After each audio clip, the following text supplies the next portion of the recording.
More and more American service members want out of the military, saying what they have seen in the last few months has challenged their moral beliefs. MS Now spoke to 5 such troops as part of new reporting out this morning. One was concerned the military blew up Iranian bridges that were not military targets.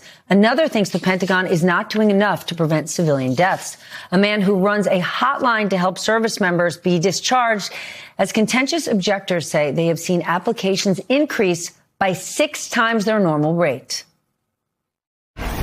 We talked to people who, were true believers, who joined out of a deep sense of duty and of service, and have gone through this profound, deep moral exploration of what they are capable of doing and what they have seen over the past, their lifetime, but also the past several years, and in particular, the actions with Southern Spear and Epic Fury have caused them to completely change in their beliefs and what they're able to be part of.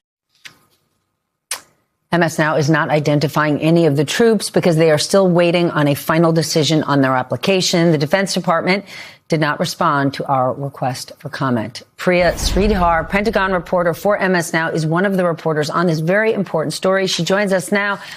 Priya, America has seen plenty of wars, even in the last 30 years. What is different now?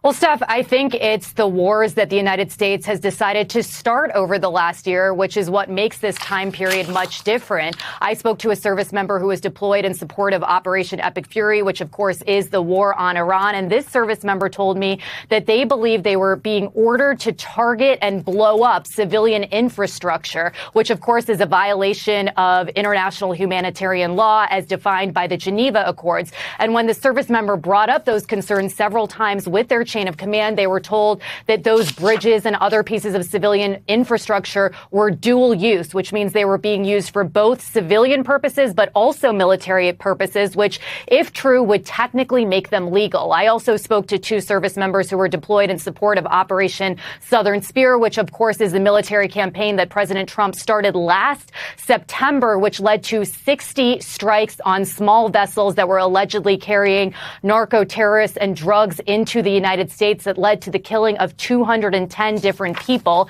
The administration, of course, categorized those drug cartels as designated terrorist organizations. But the 2 service members I spoke to said that they're not convinced that the intelligence or the justification there was given that the people who were on these small boats were, in fact, narco-terrorists. And they believe that perhaps they were blowing up innocent civilians, which is similar to what we've heard from the president of Colombia, who said that he believes that there were innocent fishermen who were killed in many of these strikes that you're seeing right now. So it's being asked to violate international law, Steph. They also pointed to the surge in civilian deaths. Many of them talked about that Manab school bombing in Iran, where 150 schoolgirls and teachers were killed, which, of course, the United States has never taken responsibility for. There's an investigation right now, but we haven't seen the findings there. And then last thing, Steph, I want to point out is very similar to what we've been hearing from the service members and their families on the USS Abraham Lincoln, which is that they don't feel as though there's any sort of justification or explanation to any of these wars that we're waging around the world.